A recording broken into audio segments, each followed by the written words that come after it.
sorry bro. Nih gua mohon maaf nih gua terlambat dikit doang sih. Lah lu artis sih. Ya emang artis doang boleh terlambat gua juga boleh kali sekali-sekali mah. Iya.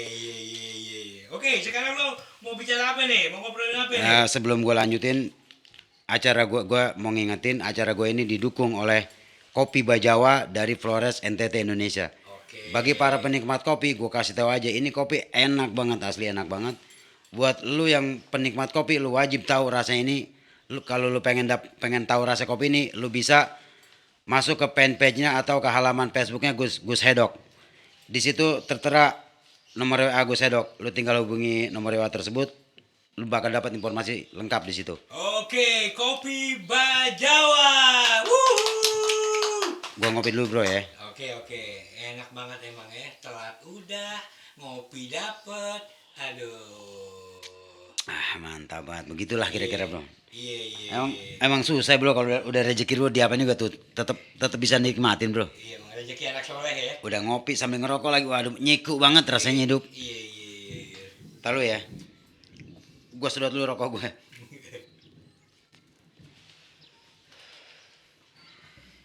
Jadi gini ya, gue pengen jelasin sedikit sih gue jelasin. Kenapa gue telat? Masalahnya begini bro, gue itu orang yang bukan, gue tuh ada beberapa kegiatan soalnya pagi, ada rutinitas pagi lah. Coli. Enggak lah masa coli, gue kan udah punya bini masa coli. Habis apa dong? Ya rutinitas ya gini bro, ada rutinitas pagi gue tuh yang selama ini gue jalan. Pertama, gue harus latihan silat dulu bro kalau pagi, ya enggak? Lo berarti jago mencak. Oh bukan pencak silat bro, latihan bersilat lidah. Asu. Jadi biar gue bisa ngeles saat gue gagal berkarya, tapi gue nggak gagal dalam menata kata bro, ya enggak? Lalu nih, menata kata apa menata kota? Ya semacam itulah bro, semacam itu. Jadi yang lo mau sampai ini hari ini lo mau ngebahas Anies sama Ganjar. Begini bro, di Indonesia ini kita kan ada 34 provinsi bro. Iya. Jadi ya tinggal lu lihat aja provinsi-provinsi mana yang kayaknya belum terrealisasi dengan benar. Lu bisa lihat sendiri lah. Jadi penilaian lu serahkan kepada warganya masing-masing gitu maksudnya ya? Nah iya tinggal lu nilai lah sendiri. Iya. Ya. Siap. Selain itu gue juga ada kegiatan, selain gue ada pencaksilat, ada latihan silat juga. Gue juga ada kajian rutin gue, kajian agama lah. Setiap pagi itu. Oh lu punya agama? Ya ada lah, gue masa nggak beragama bro. Ya kali Ya aja. gue nggak agnostik lah bro. Oh gila. Ngerti juga lu agnostiknya? Ya dikit, Iya. dikit. Iya. Tapi kalau ngeliat dari tampilan lu kayaknya agama lu itu ini ya, Buddha ya? Wah enggak lah. Oh salah ya, oke sorry bos. Ya, gue Muslim tulen di sini. Oh bro. Muslim tulen. Lu nggak lihat apa peci gue bro? Iya kan gue berarti kan salah. Gue selama ini mungkin melihat simbol peci putih itu Buddha. Oh enggak lah bro. Oh, ternyata bukan ya. Ya udah maaf. Gini, gue potongnya bro langsung. Jadi tadi ada kejadian yang ya seru juga lah di saat kajian itu, karena memang juga mendekati hari raya Idul Adha. Ada teman gue nih yang nyeletuk, kurban itu bukannya cuma cukup sekali bro Apanya nih maksudnya cukup sekali? berkurbannya. Akhirnya gue jawab gini langsung, yang cukup sekali itu bukannya kurban Bang Haji, tapi gagal dalam bercinta. Itu juga kata Bang Haji Roma Irama. Yang lagunya? Ini kayak yang gini nih, cukup sekali. Udah. Ya lo Udah. lagi tanggung, suara gue mantep banget bro. Iya, menurut lo. Ya habis masa gue mau menurut orang, menurut gue lah. Ya, menurut lo, yang nonton tuh udah bete, udah sudah. Tapi cukup sampai di situ udah. kayaknya lu doang nih yang gak suka sama suara gue nih bro. Iya, karena lo telat juga datangnya kan. Oke. Gua lagi nggak mau bahas itu sekarang. Iya, gini. iya. Sedikit gue mau mengulas kurban. Jadi kurban itu secara bahasa dari kata koroba yakrobu kurbanan, yang artinya pendekatan. Pendekatan apa nih? Maksudnya pendekatan di situ ya secara istilah pendekatan diri kepada Allah dengan memotong seekor hewan, yang dalam hal ini hewannya ditentukan misalnya seperti kambing, unta kalau di Arab ya. Iya matanya jangan ke gue dong kalau ngomong kambing. Kemana kayak gitu? Sorry. Jadi jadi itu seperti ya, hewan yang udah ditentukan seperti kambing, Ya terus jangan matanya jangan bisa keburu, sapi. matanya jangan keburu gitu pas kambing gitu, Iya. jangan gitu loh. Ya lu tersinggung banget sih bro. Bukan tersinggung, tertuduh jadinya bos. Ya ya lu bukan kambing kan bro. Iya iya iya. Ya nggak perlu tersinggung lah. Tapi gua mau sedikit nyinggung dikit Iya. gini bro. Maksud lu itu pendekatan dan berhubungan dengan tadi cerita lu bahwa Haji Entong itu nanyain tentang korban itu cukup sekali atau Iya. enggak. Sebetulnya korban itu enggak cukup sekali atau gimana sih, coba lu jelasin deh bro. Kurban itu secara hukum ya, secara hukum kurban itu hukumnya adalah sunnah muakkad, artinya sunnah yang dikuatkan. Mm-mm. Jadi benar-benar perintahnya itu sunnah yang dikuatkan. Jadi bagi orang yang diberi keluasan rezeki sudah seharusnya dia berkurban.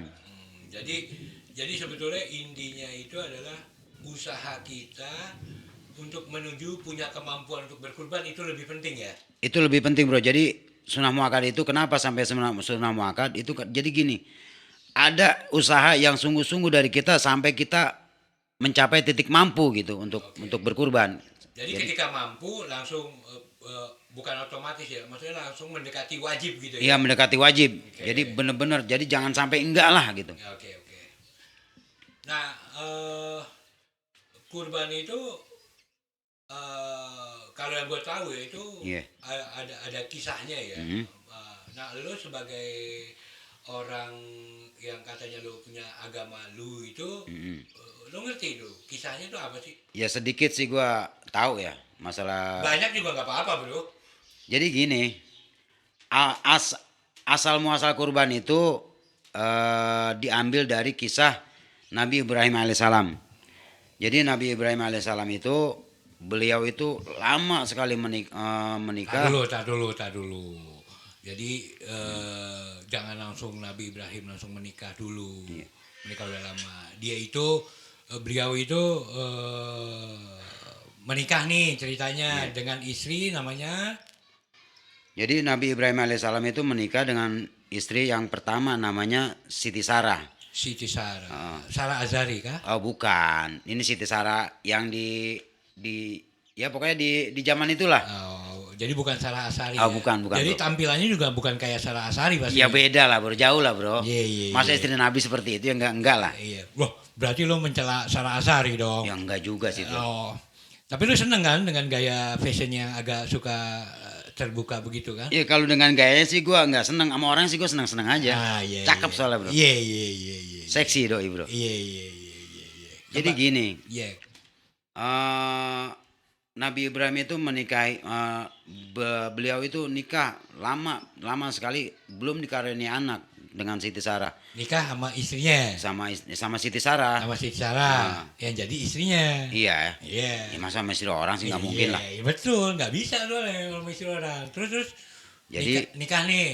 sekian bertahun-tahun beliau itu enggak dikaruniai anak. Akhirnya karena apa namanya Siti Sarah ini pengen juga ngerasain gendong anak walaupun bukan dari rahim dia. Akhirnya menganjurkan kepada suaminya yaitu Nabi Ibrahim alaihissalam untuk menikah lagi. Menikah lagi. Dapatnya Ayu Azhari. Bukan. Oh, kan itu adik kakak tuh. Ya enggak lah. Oh, bukan. Ini bukan Sarah Azhari ya? Bukan, ini bukan keluarga Azhari, bro. Oke. Ini di luar keluarga itu, bro. Ini Iya. akhirnya menikah dengan Siti Hajar. Oh, yang Nah. punya kakak Ki Hajar Dewantara. Beda lagi, Oh, bro. beda lagi. Ini Ki Hajar Dewantara kan ya Indonesia, bro, bukan, bro. Iya, Ini kan iya. di daerah Yerusalem, bro. Oh, Yerusalem. Jadi gini, ketika beliau itu juga nggak langsung dikaruniai anak ketika menikah dengan Siti Hajar, artinya prosesnya pun lama. Akhirnya Nabi Ibrahim berdoa terus dan kurang lebih selama 40 tahun Nabi Ibrahim berdoa barulah Nabi Ibrahim itu dikaruniai seorang putra yang itu putranya itu sangat sabar ini. Namanya siapa tuh? Namanya yang diberi nama oleh Nabi Ibrahim itu Ismail. Oh, Ismail. Dan Ismail ini itu cikal bakal jadi nabi, bro. Oh. Makanya Nabi Ibrahim, diangkat jadi nabi. iya, itu bakal diangkat jadi nabi oleh Allah Subhanahu wa taala. Jadi itu kesabarannya pun itu terkenal dengan kesabarannya Nabi Ismail alaihissalam. Suatu ketika, ya singkat ceritanya gini, Nabi Ibrahim itu diuji oleh Ujian Allah. nasional gitu. Oh bukan. Oh bukan. Diuji kecintaannya kepada Allah. Setelah lama beliau belum dikaruniai anak, akhirnya dikaruniai anak, beliau begitu gembira dengan keadaan lagi gembira, dengan keadaan yang sangat gembira. Apakah Ibrahim ini masih mencintaiku? Kata Allah. Maka Allah kasih ujian kepada Nabi Ibrahim. Akhirnya Nabi Ibrahim itu diperintahkan untuk menyembelih putra kesayangannya, putra tercintanya, Si Nabi Sayyidina Ismail alaihissalam. Oh, berarti Nabi Ismail alaihissalam ini diperintahkan untuk disembelih. Iya, sebagai persembahan pada Allah gitu. Oleh ayahnya sendiri, yaitu Iya. Nabi Ibrahim. Nabi Ibrahim alaihissalam. Oh, nah,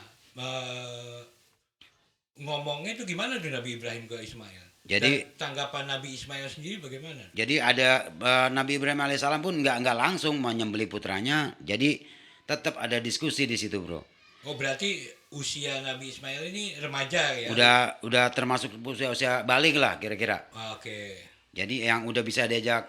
Kalau bahasa Bicara lah. Kalau bahasa sekarang udah punya KTP lah ya. Ya iya kira-kira Iya, begitulah. iya, Jadi iya. bisa diajak bicara lah. Nah. Akhirnya ya bicara akhirnya Nabi Ismail pun karena beliau ini memang cikal bakal Nabi. diangkat menjadi nabi juga oleh Allah, makanya beliau pun memasrahkan juga, mengiyakan dirinya untuk disembelih, untuk dipersembahkan kepada Allah Subhanahu wa taala. Oke. Jadi Nah, itu disembelihnya itu perintahnya itu di rumah atau di mana tuh? di lapangan, bro, disembelihnya itu di lapangan, kayak di padang lah, kayak di padang, karena kan sana kan padang rumput susah, jadi ada padang pasir aja gitu. Apalagi restoran Padang ya? Oh nggak ada, bro. Nggak ada. Apalagi pakai daging babi, nggak ada kayaknya. Tapi itu berlebihan lah kalau masalah daging babi. Itu kan masalah penyajian. Mau ya gue juga bisa bikin gulai babi atau gulai dinosaurus, kan terserah gitu loh. Oke lah. Ya, gue pengen terusin cerita tadi dulu, bro ya. Enggak, tar dulu. Masalahnya begini, bro. Ini masalah makanan juga jadi masalah juga sekarang ini viral. Tapi yang paling penting kan kalau menurut gue ya, Iya. mau itu olahannya selama tidak halal bagi umat muslim, tapi disajikannya bukan kepada umat muslim dan diberitahukan, Iya. ya bukan masalah. Gitu. Ya nggak ada masalah sih. Heeh. Terus yang jadi masalah itu kan ketika orang nggak mengerti gitu Ya, masalahnya. tapi kan memang kalau kasus terakhir itu kan memang dijelaskan kan, menunya itu jelas bahwa ini gulai babi, Iya. kan gitu loh. Ah. Nah, berarti yang masih protes itu berarti kan nggak bisa baca. Seperti ketua MUI siapa tuh namanya, main protes saja. Ya kan, Ya, gue berarti sih belum lihat beritanya, tapi Iya, gue iya.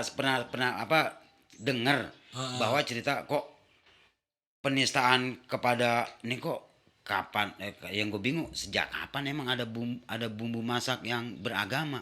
ya iya. Ini kan bebas, terserah orang mau masak. Cakep. Ini baru bro Tinggal Ali. dikasih tahu kan gitu, bro. Tekbir.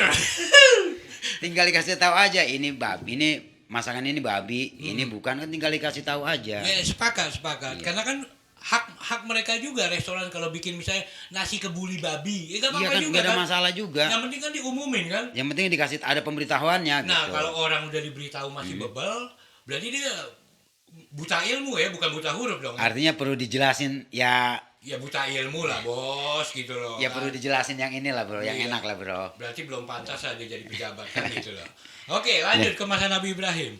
Jadi setelah itu akhirnya Nabi Ibrahim alaihissalam membawa putranya ke Sebuah tempat. sebuah tempat untuk disembelih. Ketika Nabi Ibrahim alaihissalam sudah menghunuskan pisaunya ke leher Sayyidina Ismail alaihissalam ini, akhirnya Allah mengganti Nabi Ismail dengan seekor kambing, dengan seekor domba. Doa domba. Nah, akhirnya alhamdulillah, kalau kita bayangkan. Tapi hikmahnya di sini gue lihat. Tunggu. Sebentar. Kalau memang kejadiannya itu dirubah dengan domba, Tapi kalau sekarang kan bisa juga selain domba kan? Bisa. Bisa ya? Jadi hewan ternak. Jadi domba itu gambaran hewan ternak maksudnya. Iya. Jadi kalau di Nah gitu dong. Jadi jangan ngomongnya hewan ternak kan Iya. enak gitu loh. Kalau Iya. jangan ngomongnya kambing tapi matanya ke gue kan gue tertuduh bos. lu tersinggung, lu sensi lu bro. Iya. Gue sama lu hari ini sensi pokoknya. Karena lu terlambat bro. Gaya lu artis bro. Iya, ya kan tadi gue udah minta maaf, lu susah banget sih maafin orang. Oh iya, tapi gue maafin kenapa? Karena lu ternyata bukan bergaya artis. Lu sebetulnya seseorang yang berilmu agama cukup tinggi gitu dibandingin gua gitu loh. Daripada Ya tinggi dibanding lu sih, itu bener bro. Iya. Nggak dibanding sama ustadz yang lain, kalau gua jauh lah. Iya, Gua belum iya, sampai iya. situ lah. Oke, jadi setelah diganti domba itu Heeh. prosesnya berarti kembali ke rumah Nabi Ibrahim bersama Bersama putranya. putranya. Heeh. Oke. Lanjut, Jadi lanjut. artinya di sini Nabi Ibrahim itu benar-benar lebih mencintai Allah daripada apapun. Bahkan putranya sendiri pun ketika disuruh sembelih diperintah diuji untuk menyembelih putranya pun beliau itu bersedia. Begitu juga dengan Nabi Ismail Begitu kan Nabi Ismail alaihissalam dengan rendah hatinya. dengan rendah hatinya, karena beliau juga cinta sama Allah, akhirnya beliau pun memasrahkan dirinya, walaupun ya nyawa taruhannya gitu. Oke.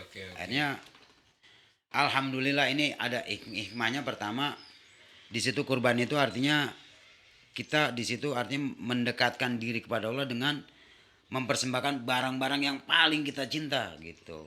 Nah dalam hal ini Allah meringankan buat kita, artinya langsung ditunjukkan hewan kurban yang dipersembahkan gitu. Nah apa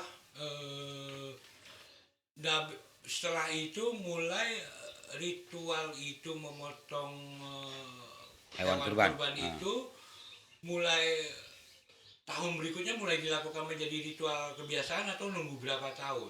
Jadi setahun sekali, setiap musim haji. Setiap musim haji. Kalau pengen tahu lebih jelasnya, lu bisa lihat nanti di episode berikutnya. Betul. Di episode ini nanti episode selanjutnya lain lagi kita akan bahas itu. Tapi yang paling penting yang gue mau tanya sekarang ini adalah yang mau kita ulas sedikit. Untuk di pertanyaan dari Haji Entong yang tadi terjawab dong ya, berarti bahwa kurban itu intinya setiap tahun. Kalaupun ada artinya setiap tahun kita harus tetap berusaha dengan sungguh-sungguh sampai kita benar-benar mampu untuk berkurban gitu. Punya kemampuan untuk sampai kita memiliki kemampuan untuk berkurban. Berarti mungkin sorry, gue nggak paham agama ya, gue mau nanya, berarti hampir mirip dengan haji ya. Haji kan jika mampu. Bedanya kalau haji itu kan hukumnya fardu ain. Fardu ain itu apa? Nah, apalagi tuh? Jadi fardu ain itu sesuatu yang diwajibkan. Karena ini kan haji itu udah bagian dari rukun Islam. Haji itu wajibnya sekali. Jadi diwajibkannya sekali. Iya, nah jadi itu kan ada kalimat tambahan tuh. Bagi yang mampu, artinya mampu di situ punya duit ya. Iya, dalam keadaan sekarang dia punya duit gitu loh, kan berbeda-beda tiap orang. Nah, makanya kan kalau kurban itu pun kan juga sunah muakkad ya. Kalau kurban itu sunah muakkad, makanya bedanya kalau haji itu wajibnya sekali. Sebentar. Sunah muakkad berarti perbedaannya sunah muakkad itu karena dia dilakukan tiap tahun. Tapi tetap kita harus berusaha menuju kemampuan untuk berkurban. Jadi kalau memang kita udah berusaha semaksimal pun nggak dapat juga, itu nggak, artinya ada inilah gitu. Ada keringanan lah. Nah, kalau haji itu karena yang diwajibkan cuma sekali. Jadi kalau dalam hidup, misalnya hidup gua nih 60 tahun sama 60 tahun gua udah berusaha untuk punya kemampuan pergi haji ternyata tidak, itu gimana jatuhnya? Jatuhnya jadi dosa bro. Jadi dosa karena kan emang itu perintah Tuhan, artinya lu nggak taat sama Tuhan. Gitu loh. Karena kan kita emang ada apa namanya, ada anjuran taat pada Tuhan. Iya, gitu. mampu nggak mampu harus berangkat gitu. Artinya gini, kewajibannya itu bagi yang mampu dijalankan. Kan kalau haji itu keterangannya gini bro, manis tato ilahi sabila, artinya wajib bagi yang mampu di jalan itu artinya dia punya ongkos untuk berangkat hajinya. Betul. Kalaupun dia nggak bisa jalan, artinya dia bisa pakai tandu atau apa, dia bisa bayar orang gitu. Iya, betul. Betul. Tadi kan masalah punya kemampuan. Ah. Nah, kalau misalnya gua sampai gua akhir hayat gua nggak punya kemampuan, karena kan naik haji hampir berapa puluh juta loh. Dan udah berusaha untuk Iya, Iya. dan udah berusaha nggak Ah. punya kemampuan. Iya. Nggak. dan itu gugur kewajibannya, Bro. Oh, gugur. Gugur. Bukan. Koreksi kalau gue salah, Bro. Oke. Jadi bukan kesamaan ya, tapi kemiripan antara ibadah haji dan ibadah kurban ini lebih kepada bagaimana usaha kita menuju punya kemampuan untuk melaksanakan dua ibadah tersebut. Bener bro kayak gitu. Jadi usaha kita untuk menuju kemampuan untuk apa yang bisa kita persembahkan kepada Allah Subhanahu Wa Taala. Yang tujuannya apa aja untuk menunjukkan bahwa cinta kita kepada Allah Subhanahu Wa Taala. Jadi persembahan itu dengan rasa cinta, bukan dengan ya semacam kayak apa ya, kayak bukan transaksi. Jadi benar-benar rasa cinta yang kita timbulkan di situ. Untuk lebih jelasnya lagi, lu bisa lihat nanti di episode gue yang berikutnya. Oke, Bro? Jadi episode berikutnya itu judulnya melanjutkan ini ya. Jadi Melanjutkan tentang cinta kepada Allah dalam nuansa Idul Idul Adha. Oke. Jadi Oke, gue pikir untuk sekarang untuk ini cukup sampai di sini ya. Dari gua, assalamualaikum warahmatullahi wabarakatuh. Ali.